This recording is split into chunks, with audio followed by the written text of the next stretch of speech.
Now let's look at measurements.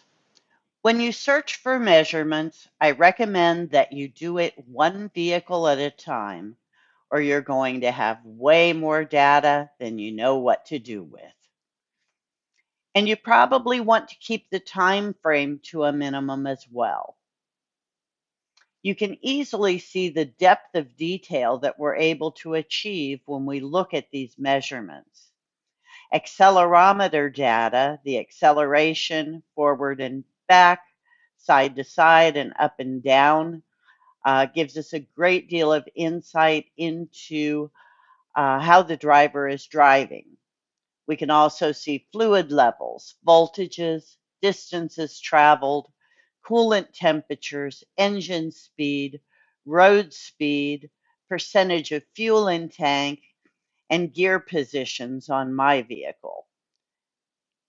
If we want to look at some of this information in more detail, and I think the accelerometer information is probably the most interesting, we can look at a full list of every measurement recorded or click on the graph for a visual representation, just like we did with the speed graph in a previous segment.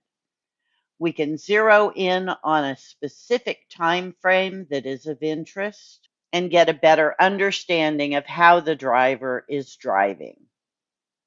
In the event of a collision, the accelerometer data gives us very good insight into what may have happened.